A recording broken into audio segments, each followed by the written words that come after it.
మీ ఎలాంటి వ్యాపార ప్రకటనలకైనా వెంటనే మా ఛానల్ సంప్రదించండి. ప్రస్తుతం మనతో పాటు ప్రముఖ ఆధ్యాత్మికవేత్త ఐకాన్ ఆస్ట్రాలజర్ గట్టుపల్లి సురేష్ బాబు గారు ఉన్నారు. సో మనకి జనవరి మాసంలో భోగి పండుగ మనం సెలబ్రేట్ చేసుకుంటాం కదా. సో దాని గురించి కొన్ని సందేహాలు ఉన్నాయి. ఆ రోజు ఎలా జరుపుకోవాలి, ఎటువంటి కార్యక్రమాలు చేసుకోవాలి, గురువు గారిని అడిగి తెలుసుకుందాం. నమస్కారం గురుగారు. జై శ్రీమన్నారాయణ. గురుగారు, జనవరి మాసంలో 2026 భోగి పండుగ ఏ రోజు వచ్చింది, మరి ఈ రోజుని మనం ఏ విధంగా వినియోగించుకోవాలి, చేయాల్సిన పనులు ఏంటి, చేయకుండా పనులు ఏంటి, ఓవరాల్గా ఆ రోజు ఏం చేస్తే బాగుంటుంది అనేది పూర్తి విషయాలు మాకు తెలియజేయండి గురుగారు. ఖచ్చితంగా మన ప్రేక్షకులకి మీకు అందరికీ కూడా మొట్టమొదటి పండగ మనకి జనవరి మాసంలో వచ్చేటువంటి పండగలో మొట్టమొదటి హిందువుల పండగ. ఇది మతాల సంబంధం లేకుండా చేసుకునే ప్రకృతి పండగ అని చెప్పొచ్చు. ఏది సంక్రాంతి అయితే కనుక ఇది హిందువులకే కాదు ప్రతి మతస్థులు చేసుకోవచ్చు. అందరికీ కూడా సంక్రాంతి, కనుమ, భోగి శుభాకాంక్షలు తెలుపుతూ, అలానే ఈరోజు భోగి పండగ ప్రత్యేకమైనటువంటి విషయాలు అందరికీ ప్రజలకు తెలిసినప్పటికీ కూడా నాకు తెలిసిందిగా పంచుకోవడం అనేది నా ధర్మం కాబట్టి కొంతమేర అయితే చెప్పేదానికి ప్రయత్నం చేద్దాం. మొదటిగా ప్రతి సంవత్సరం కూడా భోగి మాసం అనేది వస్తూ ఉంటుంది. భోగి పండగ మాసంలో భోగి పండగ అనేది వస్తూ ఉంటుంది. ఒకరోజు అటు ఇటుగా ఉంటుంది, 13, 14 అలా వస్తుంటుంది. ఈ యొక్క 2020 సంవత్సరంలో 14వ తారీఖు వచ్చింది భోగి. ఇక ప్రతి ఒక్కరు కూడా ఈ భోగిని పండగని వినియోగించుకోవడానికి కారణం, అసలు ఎందుకు వినియోగించడం మనం ముందుగా వెళ్ళినట్టయితే కనుక ఇక్కడ మనం ఒకసారి సమయం చూసినట్టయితే కనుక ఉదయం 3:20 నుంచి భోగి అనేది సంచరిస్తూ ఉంటుంది. ఈ భోగి అనేది అంటే సూర్యగ్రహణం ప్రకారంగా ముందుగా కాకుండా దీనికన్నా అంటే బ్రాహ్మీ ముహూర్తం తర్వాత, బ్రాహ్మీ ముహూర్తం ఏంటంటే 3:05 మొదలైంది. బ్రాహ్మీ ముహూర్తంలోనే భోగి కూడా సంచరించడం అనేది గొప్ప విషయం. 3:20 మొదలవుతుంది. అక్కడ అందరూ కూడా తలస్నానాలు ఆచరించేసి ఇష్టదైవాన్ని కొలుచుకోవచ్చు. పలాని దైవం అనేది ఏమిటి, ప్రకృతి పండగ ఇది కాబట్టి పలాని దైవం అనేది లేకుండా ఏ దైవాన్ని ఇష్టదైవాన్ని తలుచుకోవచ్చు. ఇక సమయం అయితే కనుక 3:20 నుంచి ఉంది కాబట్టి 8 గంటల లోపే కనుక పూజలు విధానం చేసుకుంటే కనుక చాలా అద్భుతంగా ఉంటుంది. భోగి మంటలో గురుగారు చాలా వరకు పాత వస్తువులు వేస్తూ ఉంటారు. అసలు శాస్త్రం ప్రకారం మనం ఏ వస్తువులు వేయాలి, ఏ వస్తువులు వేస్తే మనకు బాగుంటుంది అంటారు? అంటే ముఖ్యంగా మనం చూసుకున్నట్టయితే కనుక ఇది మనం అనుకున్నాం ప్రకృతికి సంబంధించిన పండగ అని. ఇక్కడ మనం ఏం కావాలి, ప్రకృతికి సంబంధించిన పండగ అనగానే ఏం ఆలోచించాలి అంటే ఇంట్లో ఉన్నటువంటి పనికిరానటువంటి వస్తువులు అవి ఉండడం వల్ల మనకి ఇంట్లో అనేజీ ఉంటుంది. వాడినటువంటి వస్తువులు ఉంటే బూజేసి పురుగులు పట్టి అలానే దానికి కీటకాలు ఏర్పడతాయి. ఆ కీటకాలు ఏర్పడటం వల్ల ఈ కాలం ఏంటంటే చలికాలం నుంచి ఎండాకాలంకి వెళ్ళిపోతాం. అవన్నీ పొట్లిపోయి ఉంటాయి. అవన్నీ కూడా ఉండడం వల్ల అనారోగ్య పాలవుతూ ఉంటాం. కాబట్టి అవన్నీ ఒకప్పుడు ఏం చేసేవారంటే పారేటువంటి నీటిలో వేసేవారు కాదు, అగ్నికి ఆహుతి చేసేవారు. ఒకప్పుడు ఏంటంటే నీళ్లు స్వచ్ఛంగా ఉండాలి, చెరువుల కుంటల్లో నీళ్లు తెచ్చుకుని తాగేవారు. గుర్తుందా మనందరికీ? ఈ రోజులు కూడా పల్లెటూరులో అలానే చేస్తూ ఉంటారు. అవన్నీ తాగినప్పుడు రోగాల నొప్పులు ఏమి ఉండవు మనకి. కానీ అలాంటి చెరువుల్లో వేయకూడదు, అదే ఎవరికి దానం ఇవ్వకూడదు. పూర్వీకుల వస్తువులు కానీ పూర్వీకులకి సంబంధించినవి కానీ మనం వాడేటువంటి వస్తువులు ఎవరికి దానం ఇవ్వకూడదు. ఒకప్పుడు కాదు, ఇప్పుడు కూడా మన టెక్నాలజీ ప్రకారం కూడా మారినప్పటికీ ఏ టెక్నాలజీ వచ్చినా, మెటావర్స్ టెక్నాలజీ వచ్చినా కూడా ఈ రోజు కూడా చేతబడులు ఇప్పుడు నిజాలు ఉన్నాయి. మనం వాడేటువంటి వస్తువులు ఎవరికైనా ఇస్తే వాటి మీద ఏదైనా చేయించవచ్చు మనమే వ్యసనంతో. ఇవన్నీ మూఢనమ్మకాలు కాదండి, వాస్తవాలు. మన పెద్దవాళ్ళు మనకి చెప్పినటువంటి పాఠాలు ఇవి. మన వస్తువులు ఎవరికైనా ఇవ్వండి, ఖచ్చితంగా 2 రోజు మీకు జ్వరమో ఫీవరో లేకపోతే తలనొప్పి వస్తుంది. ఆ వస్తువుతో వాడు ఏం చేస్తాడో తెలియదు. కాబట్టి ఎవరికి కూడా మనం వాడుకునే వస్తువులు ఇవ్వకూడదు. అలాంటి వస్తువులు ఇంట్లో మనం వాడినే ఉంటాయి కదా పాతవి, అవన్నీ కూడా అగ్ని ఆహుతి చేయాలి. ఆహుతి చేయాలంటే మనకి ప్రకృతికి సంబంధించిన పండగ భోగి. భోగి పండగ రోజే చేయాల్సిన అవసరం ఏంటి, ఎప్పుడైనా తగలట్టవచ్చు కదా అంటారు. దానికి సందర్భం ఉంది. భోగి అనగానే ఇక్కడ ధనుసు రాశిలో ఉన్నటువంటి రవి భగవానుడు మకర రాశికి సంచరిస్తూ ఉంటాడు. ఈ సంచరించేటువంటి సమయంలో ఈ చలి ఉండేటువంటి కాలం మారుతూ ఉంటుంది. ఎండాకాలం వచ్చేటువంటి సమయం అది. ఇక్కడ ఋతువులు మారుతూ ఉంటాయి. ఈ ఋతువులు మారేటువంటి సమయంలో ఈ చలి చిమచిమా అంటూ వెళ్తుంది. ఈ చలి చిమచిమా అంటూ వెళ్ళే సమయానికి మన బాడీలో చర్మం అంతా పగిలి ఉంటుంది. చలికాలంలో బాడీలో చర్మం అంతా పగిలి రంధ్రాలు పడేసి లోపల నుంచి బ్లడ్ కూడా వస్తుండేది. ఒక్కొక్కరికి స్కిన్కి సంబంధించినది, చర్మం పొడిగా ఉన్న వారికి అయితే ఆ ఫేస్ కూడా అంగవైకల్యంగా ఏదో పెద్దవారి లాగాన ఉండిపోతుంది. చలికాలం మొత్తం అలానే ఉండిపోతాం. అయితే దేవుని సంబంధించిన దీక్షలో చాలామంది ఉంటారు. చలికాలంలోనే మాలలు వేసుకుంటూ దీక్ష తీసుకుంటూ ఉంటారు. వీరికి స్టమక్లో లోపల గ్యాస్ట్రిక్ ట్రబుల్, స్టమక్లో అరకపోవటం, లివర్ కిడ్నీ సమస్యలతో చాలామంది బాధపడుతూ ఉంటారు. ఎందుకంటే సరిగా తినరు, అరగదని చెప్పేసి చలికాలంలో సరిగా తినకపోవటం, ప్రికాషన్స్ తీసుకోలేకపోవటం, దీక్షలు చేయటం, దేవుని ధ్యానంలో ఉండటం ఇలా ఉంటారు. వారిగా పట్టించుకోరు. తల్లి సన్నీ స్నానం చేసేవటం ఇలాంటి వారికి కొంతమంది చాలామంది ఉంటారు. వీరందరికీ కూడా ఒకేసారి మనం తినడం ద్వారా 4 రోజులు మీరు తినకుండా ఉన్నారంటే 4 రోజులు మీరు తినగలుగుతారా? తినలేరు. ఒకే రోజు తినాలంటే తినలేరు. కాబట్టి అన్నీ కూడా లూజ్ అయిపోవాలి, మనకి బాడీ అంతా కూడా మన ఫిట్నెస్ రావాలి, మన బాడీ మన పూర్వచర్మం కావాలి. కాబట్టి ఆ అగ్నికి హావుతవుతూ ఇవన్నీ వస్తువులు అగ్ని హావుతవుతూ మనం ఆవిరి తీసుకుంటూ ఉంటే మనలో ఉన్నటువంటి నెగిటివిటీతో పాటు ఏదైనా చెడు క్రియలు ఉన్న వాటితో పాటు మనలో ఉన్నటువంటి దీక్ష తీసుకుంటాం కదా, ఆ దేవుని అనుగ్రహం మనకు కావాలి అంటే అగ్నిహోత్ర చేయాలి. అగ్నిహోత్ర అంటే మన ఒకప్పుడు గురువులు చేసేవారు అగ్నిహోత్ర. ఈ రోజుల్లో ఏ దరిద్రుడు చేయట్లా. అగ్నిహోత్ర అని ఉండేది. అగ్నిహోత్ర అంటే మనం ఏదైనా సాధన చేసేప్పుడు, నేర్చుకునేటప్పుడు, మనం ఏదైనా కోరినప్పుడు, కోరికలు తీరాలి అని పెళ్లిలో అగ్నిహోత్రం చేస్తారు, హోమగుండం దాలుస్తారు. అదేవిధంగా ఒకప్పుడు మనకి ఏదైనా కార్యాచరణ కావాలంటే అగ్నిహోత్రం చేసుకోండి అని చెప్తారు. జంజం చేసుకొని, సంజీవదనం చేసుకొని అగ్నిహోత్రం చేసుకోండి అని చెప్తారు. ఈ రోజుల్లో చెప్పేనాదు లేడు, దాని మంత్రోచ్చారణ లేదు, చేసేవాళ్ళు లేడు. ఉన్నారు ఎక్కడో దగ్గర, వాళ్ళు కనపడరు బయటికి. నా మంచి వాళ్ళు ఉన్నారు, వాళ్ళు బయటికి కనపడరు. పనికిరాని పబ్లిసిటీ చేస్తూ ఉంటారు అన్నమాట, పనికిరాని వాళ్ళు, వాళ్ళకి ఏం తెలియదు వాళ్ళు. అయితే ఈ అగ్నిహోత్ర అనే దానికి ఎవరు చేసుకోలేరు. అప్పుడు రాజులు, మంత్రులు, లేదంటే మంచి స్థానంలో ఉన్నవారు, మన కామన్ గురువులు చేసేవారు, అగ్నిహోత్ర చేసేవారు. అప్పుడు అగ్నిహోత్ర చేస్తూ వారి వరకు బాగుంటుంది. మామూలుగా జనానికి కూడా బాగుండాలి కదా అనేటువంటి దాంట్లో ఇది ప్రకృతికి సంబంధించింది. కాబట్టి మనలో ఉన్నటువంటి అనేజీ అంతా పోయేసి ఆ దేవుడు అనుగ్రహం కూడా కావాలి కదా. అగ్నిహోత్రం చేయడంతో దేవుని అనుగ్రహం పూర్తిగా పొందుతాం. ఎలాగంటే మనలో ఉన్నటువంటి నెగిటివిటీ పోవాలి, అది అగ్నితో పోతుంది. మనం వాడి వదిలేసిన వస్తువులు ఉన్నాయి కదా, అవన్నీ తగలబెట్టడంతో అక్కడ నెగిటివిటీ పోతుంది అది.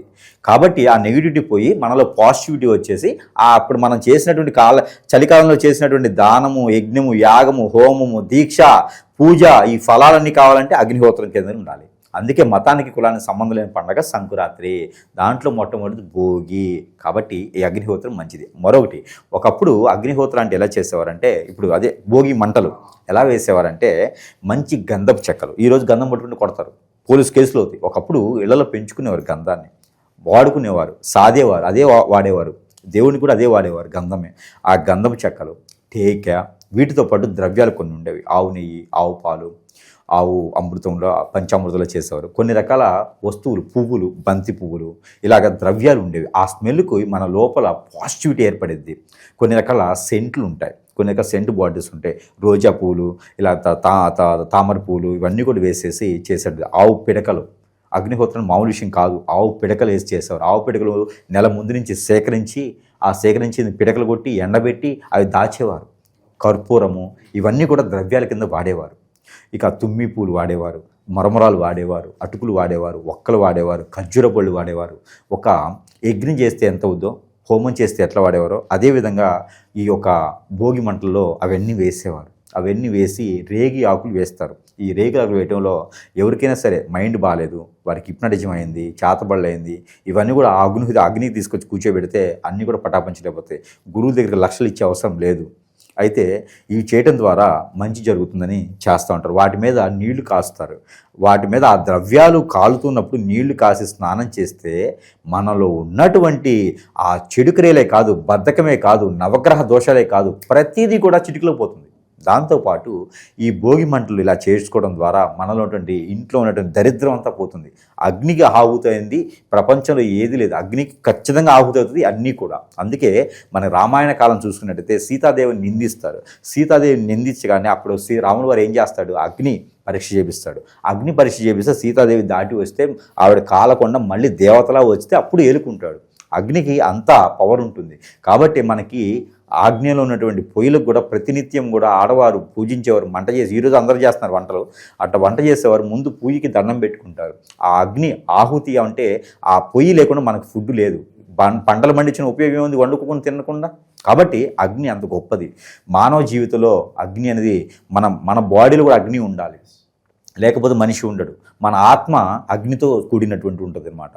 ఆత్మ ఎలా ఉంటుందంటే అగ్నే ఉంటుంది, దేవుడు ఎలా ఉంటాడంటే అగ్నే ఉంటుంది. కాబట్టి అగ్ని చాలా గొప్పది. ఇలాంటి చెడుని పోవడానికి భోగి మంటలు దానికోసం వేస్తారు. ఇంకా చెప్పుకున్న పోతే భోగి మంటలు రోజంతా పడుతుంది. ఇంకా విశేషంగా గురుగారు భోగి పళ్ళు పోస్తూ ఉంటారు చిన్నపిల్లలకి. ప్రత్యేకంగా రేగి పళ్ళనే పోయడానికి ఏదన్నా కారణం ఉందా? దీని వెనుకున్న సైన్స్ ఏంటంటే, దీని వెనుకున్న సైన్స్ ఏంటంటే రేగి పళ్ళు అనేటప్పటికీ మనకి చూసుకుంటే కనుక రేగి పళ్ళులో కొన్ని రకాలైన శక్తులు రావు. రేగి పళ్ళు పాజిటివిటీ. ఎప్పుడైనా మీరు సంవత్సరానికి ఒకసారి వచ్చిన రేగి పళ్ళుని తినండి. దీక్ష తీసుకునే వాళ్ళకి కూడా రేగిపళ్ళు పెట్టమని చెప్తారు. రేగిపళ్ళులో ఈ vitamin D vitamin E, vitamin సితో పాటు విటమిన్ 2 కూడా ఉంటుంది. విటమిన్ 2 కూడా ఉంటుంది అందులో, మామూలుగా సైన్స్ ప్రకారంగా చూసుకున్నట్టయితే. ఇక వాటితో పాటు ఈ రేగిపళ్ళు పోయడానికి కారణం సైన్స్ పరంగా అయిపోయింది కదా, ఇక్కడ ప్రకృతి పరంగా చూసినప్పుడు ఏంటంటే చంటి పిల్లల్లో దిష్టి దోషాలు ఉంటాయి. వారికి పిల్లలు పుట్టగానే 5 సంవత్సరాల లోపు 10 సంవత్సరాల లోపు ఒక్కొక్కరు చాలా బుద్దుగా మొద్దుగా ముద్దొస్తూ ఉంటారు అన్నమాట. చంటి పిల్లలు, ఆడపిల్లలు కానీ మగపిల్లలు కానీ ఆ హెయిర్ స్టైల్ కావచ్చు, ఆ డ్రెస్సింగ్ స్టైలు, వాళ్ళు మాట్లాడే విధానం, వాళ్ళు నవ్వే విధానం, చలాకీతనము, వారికి కపటం లేని మనస్తత్వం, ఇవన్నీ కూడా మనకి వాళ్ళు చూస్తే చాలా ముద్దు వస్తుంటారు. డాల్స్ లాగా ఉంటారు కదా, ముద్దు వచ్చి ఉండేటప్పటికీ చాలామంది కళ్ళు పట్టడంతో వారు ఎదగరు, ఏడుస్తూ ఉంటారు. నేలపడతనం, వారికి మైండ్ ఉండదు, మాటలు రావు. చాలామంది దిష్టి దోషాలతో ఏర్పడుతూ ఉంటారన్నమాట. దాంతోపాటు నవగ్రహ దోషాలు కూడా ఉంటాయి. ఇవన్నీ కూడా రేగిపళ్ళు చెట్ల కాడికి దెయ్యాల భూతాలు రావు. వాటిలో పవర్ ఏంటంటే రేగిపళ్ళు ఆకులు కానీ రేగిపళ్ళు కానీ వాటికి పవర్ ఎక్కువ ఉంటుంది, పాజిటివిటీ చేసే పవర్ వాటికి ఉంటుంది. కాబట్టి ఆ పళ్ళు తీసుకొచ్చి చంటి పిల్లలకి దిష్టి పోవడానికి అని చెప్పి వారికి అన్ని కలకాలం బాగుండాలి అని చెప్పని దేవాదేవునికి దండం పెట్టుకొని ఆ రేగి పళ్ళుని భోగి పళ్ళుగా భోగి రోజున వాటికి తలస్నానం చేయించి తల మీద పోసేటువంటి విధానం ఏర్పడుతుంది. తరంబరాల్లాగా రేగి పళ్ళు పోస్తారు. ఆ రేగి పళ్ళుతో పాటు రేగి పళ్ళ ఒక ఆకు కూడా వేస్తే చాలా మంచిది. దాంతోపాటు గురిగింజలు, నల్ల గురిగింజలు, తెల్ల గురిగింజలు, ఎరుపు నలుపు గురిగింజలు కూడా వాటితో పాటు వేయటం ద్వారా వారికి జీవితంలో ఎప్పుడు కూడా చెడు వ్యసనాలకు కానీ వెళ్ళరు, చెడు వాటికి బానిసవరు, చెడు క్రియలు వాటి మీద జరగవు. ఆత్మలు బోధించినటువంటిగా ఆత్మలు, దెయ్యాలు, భూతాలు లాంటివి చెడు వాళ్ళ మీదకి రాదు. ఎక్కడైనా ప్రతి ప్లేస్ ఒకేలా ఉండదు. కాబట్టి ఆ పిల్లలకి ఏం కాకుండా గండాలు ఏం రాకుండా ఉండేందుకు భోగిపళ్ళు పోసేటువంటి విధానం అయితే ఏర్పడింది. కాబట్టి ప్రతి ఒక్కరు కూడా మతానికి సంబంధం లేని విషయం, ప్రకృతికి సంబంధించిన పండుగ కాబట్టి భోగిపళ్ళని ప్రతి ఒక్కరు పోయాలి. ముసలివాళ్ళు, పెద్దవాళ్ళు, చిన్నవాళ్ళు, పిల్లలు, ఎవరికైనా సరే బాగలేదా, ఎవరికైనా సరే మీకు ఏదైనా అష్టదిబ్బంది అయ్యి ఇబ్బంది పడుతున్నారా, జాతకంతో సంబంధం లేకుండా ఉందా, మీకు ప్రత్యేకమైన పరిహారం తెలుసా అండి? భోగి రోజున రేగి ఆకులు తెచ్చుకొని నీళ్ళలో వేచి కాయాలి. మందార ఆకులు, మందార పువ్వులు, రేగి ఆకులు నీళ్ళలో వేచి కాచి ఉప్పు కొంచెం, మెంతులు కొంచెం వేసి కాయాలి. ఆ నీటిని కనుక స్నానం చేస్తే మనలో ఉన్నటువంటి క్రామక్రోధాలే కాదు, ఆరోగ్య సమస్యలే కాదు, మనలో ఉన్నటువంటి దెయ్యాలు, భూతాలు, పిచాచులు, ఆత్మలు, కొరిమి దెయ్యాలు ఇలాంటివి పట్టినవన్నీ ఉన్నా అవన్నీ కూడా ఇలా చిటికలు వెళ్ళిపోతాయి. కాబట్టి ఎవరైనా ప్రయత్నించి చూడండి. ముసలి వాళ్ళకి ఆరోగ్యం బాలన్నా కూడా ఇది చేయొచ్చు. మంచి పరిహారం అన్నమాట ఇది. కాబట్టి పిల్లలకి భోగిపళ్ళు పోయటం ఆరోగ్యకరం, బాగా మంచిది. కాబట్టి ఇది భోగిపళ్ళు ఆ రోజు పోస్తే చాలా మంచిది. ఇంకా విశేషంగా గురుగారు, ఆ భోగి మంటల దగ్గర ఇంటిళ్ళ పాది కూడా దిష్టి తీసుకుని మంటల్లో పడేస్తూ ఉంటారు. అలా చేయడం ద్వారా నరఘోష, నరదిష్టి అంతా సంవత్సరం అంతా ఉండదని నమ్మకంగా భావించవచ్చు అంటారు. ఇప్పుడు మనకి అంజీర్ అని దొరుకుతాయి, దాని సంస్కృతి అంజీర్ అని ఉంటుంది అన్నమాట. ఇలాంటి పళ్ళతో దిష్టి తీసుకుంటూ ఉంటారు. ఎందుకంటే మనలో ఉన్నటువంటి చెడు క్రియలన్నీ పోవాలని. మేరేడు పండులో ఉన్న పురుగుల్లాగా ఉండేటువంటి మనస్సు మనది. కళ్ళు చెడ్డవి, ముక్కు చెడ్డది, నోరు చెడ్డది, చెవులు ఇంకా చెడ్డవి. కాబట్టి అవన్నీ కూడా వాటి వలన మనకి ఎలాంటి ఇబ్బంది కలగకూడదు, నాలో ఉన్నటువంటి నెగిటివిటీ తీసేయి అనేటువంటిది ఆ ఒక తత్వం ఎక్కడుందంటే మేడి పండులో ఉంటుంది. ఎందుకంటే ఇంకో విషయం, మేడి చెట్టు కింద మరో చెట్టు మొలవదు. బాగా గుర్తుపెట్టుకోండి, మేడి చెట్టు అంత గొప్పదనమాట. ఆ చెట్టు కింద ఇంకెవరికి నీడవ్వదు. అందుకని అలాంటి బుద్ధి నాకు వద్దురా బాబు అనుకొని వాటితో దిష్టి తీసుకొని నాకు మంచి మనసు ఇవ్వు నాయనా అని చెప్పేసి అని ఆ దిష్టి పోవాలి అని ఇంటికి తీస్తారు. మనకి తీసుకొని ఆ భోగి పళ్ళలో, ఆ భోగి మంటల్లో వేస్తే మనలోని క్రామక్రోధాలన్నీ తొలగిపోవాలి, ఈ ప్రకృతి నుంచి వచ్చి లభించే వైరస్ ఏది నా జోలు రాకూడదు అని దండం పెట్టుకుంటే కనుక ఆ మంటలతో అది వెళ్ళిపోతుంది. కాబట్టి మేడి పళ్ళు, ఇదేమంటే అంజీరు పళ్ళుతో దిష్టి తీసుకుంటే చాలా మంచిది. ఇక విశేషంగా గురుగారు, భోగి రోజు ప్రతి ఒక్కరికి కూడా మంచి జరగాలంటే మనం కూడా కొన్ని నియమాలు పాటించాలి. చేయాల్సిన పనులు ఏంటి, చేయకూడని పనులు ఏంటి? ఆ రోజు పేదవారికి దానం చేస్తే చాలా మంచిది. పితృలకి తలుచుకొని ఎక్కడైనా నదీ స్నానం ఆచరిస్తే చాలా మంచిది. అలానే పితృల పేరుతో ఎవరికైనా అనాథాశ్రమాలు, ట్రస్టులు, బస్ స్టాపులు ఇలాంటివి కడితే ఇంకా మంచిది. జీవితకాలం అన్నశాల కట్టితే ఇంకా మంచిది. గోశాలకు దానం చేస్తే మంచిది. ఆ రోజు చేయాల్సినటువంటి దానాలు. మనం ఎన్నో సంపాదిస్తుంటాం, ఎన్నో పోగొట్టుకుంటుంటాం, పితృల గురించి ఆలోచించాం. ఆ రోజు కనుక చేసుకోసం పాటించవలసిన నియమం, ఆ రోజు నాన్ వెజ్ భుజించకూడదు. ఆ రోజున ఏది ప్యాకెట్ లాంటి, జోదం లాంటివి ఆడకూడదు. కోడి పందాలన్నీ పెట్టకూడదు. వాస్తవంగా అయితే పెట్టకూడదు. ఇక్కడ పెడుతూ ఉంటారు మన ప్రాంతాల్లో అయితే. అవి పెట్టి చేయకూడదు. ఎందుకంటే పెద్దలు శోభిస్తూ ఉంటారు. అలాంటి కోడి పందాలు, బెట్టింగ్ లాంటివి పెట్టకూడదు. మౌనంగా ఉండాలి. అవసరమైతే దీక్ష తీసుకున్నట్టు ఉండాలి. పవిత్రంగా ఉండాలి. ఆ రోజు నేలపడకతనం చేయాలి, పెద్దలకి తలుచుకోవాలి. ఆ రోజు భుజించేటువంటిది వంట అంతా కూడా రోడ్డు మీద పెట్టుకొని చేసుకోవాలి. భోగి మంటలు వేస్తాం కదా, అదే సమయంలో అరిసెలు, పొంగలి, అలానే చక్కెర పొంగలి ఎలా చేయాలంటే చెరుకు రసం ఉంటుంది కదా, కొత్త బియ్యం వస్తాయి, కొత్త బియ్యంలో పాలు పోసి చెరుకు రసాన్ని పోయాలి, అందులో ఇలాచీలు అన్నీ కూడా వేసుకొని దాంట్లో డ్రై ఫ్రూట్స్ అన్నీ కూడా వేసుకొని అలాంటి పొంగల్ని స్వామివారి కోరిక కాకుండా పితృలు కూడా పెట్టి చేసుకుంటే కనుక పితృల యొక్క శాపం, పితృల దోషం, పితృల యొక్క శోభ లభ్యపడుతుంది. కాబట్టి అవన్నీ కూడా శాంతి పొందగలుగుతాయి, మనలో కార్యాచరణ మొదలవుతుంది, అన్నీ కూడా శుభకార్యాలు నిర్వర్తిస్తారు. కాబట్టి ఎవరింట్లో అయినా శుభకార్యం కావాలి, నేను బాగుపడాలనుకున్న వారు చేయకూడదు మరొక విషయం. ఇది అందరూ గుర్తుపెట్టుకోవాల్సిన విషయం. భోగి పండుగ రోజున పులగం అంటారు. అది కూడా పులగం అంటే పెసరపప్పు అన్నంలో వేసి వండుతారు పులగం అని. అది ఖచ్చితంగా అందరూ వండుకోవాల్సిందే. అది వండుకుంటే పెద్దలు మనల్ని దీవిస్తారు. పెద్దల యొక్క దీవెనలు మనకు కావాలనుకుంటే చక్కెర పొంగల్తో పాటు పులగం కూడా వండుకోవాలి. ఎక్కడ వండుకోవాలి? అది మనకి రోడ్డు మీద ఇంటి ముందు పెట్టుకొని ఆ పిడకలు ఉంటాయి కదా, ఆవు పిడకలతో వేసి పొయ్యి మీద పెట్టుకొని వండుకుంటే చాలా శ్రేష్టత. పంచదార, బెల్లం లాంటివి వాడొద్దు. చెరుకు రసాన్ని వాడాలి, తేనెని వాడాలి. ఇందులో పొంగట్లో పులగంలో అయితే కనుక సాయిపప్పు, పెసరపప్పు ఉంటాయి, అవన్నీ కూడా వేసి పులగం అన్నంలో కలుపుకొని తినాలి. తిన్న తర్వాత ప్రతి ఒక్కరు ఇది పని చేయాలి. పెద్దల దీవెన మనకు ఉండాలి అంటే తినగానే సరిపోదు, పెద్దలకు పెట్టగానే సరిపోదు, దాన ధర్మాలు చేస్తే సరిపోదు. తిన్న తర్వాత కూడా మధ్యాహ్నం వరకు తిన్న తర్వాత కూడా అందరూ కాళ్ళు కడుక్కోవాలి. తిన్న తర్వాత కాళ్ళు కడుక్కోవాలి. ముఖ్యంగా బొటన వేలు కడుక్కోవాలి. బొటన వేలు కనుక్కున్నటువంటి దానికి తిన్న పుణ్యం పెద్దలకు కలుగుతుంది. కాబట్టి పెద్దలు కూడా వాడు కడుపు నిండితే మన కడుపు నిండుతుంది, మన కార్యాచరణ చేస్తారు. కాబట్టి పెద్దలకి ఆరోగ్యం, పెద్దలకి దీవెనలు, పెద్దలు మన మీద శుభదృష్టితో చూడాలి అంటే కనుక మనం మధ్యాహ్నం టైంలో తిన్నటువంటి దాన్ని తినడం అయిపోయిన తర్వాత కాళ్ళు కూడా కడుక్కోవాలి. చెయ్యి ఒకటే కాదు, కాళ్ళు కూడా కడుక్కోవాలి. ముఖ్యంగా బొటన వేలు కడుక్కోవాలి. ఇది భోగి పండుగ రోజున ప్రతి ఒక్కరు కూడా ఆచరించవలసినటువంటి నియమం. ఇది చేస్తే పెద్దల దీవెనలు ఉంటే పితృదోషాలు పోతాయి. ఓవరాల్గా భోగి రోజు మనం ఎటువంటి కార్యక్రమాలు చేసుకోవాలి, ఏం చేసుకుంటే మంచి ఫలితాలు మనకు అందుతాయో అద్భుతంగా వివరించారు. ధన్యవాదాలు.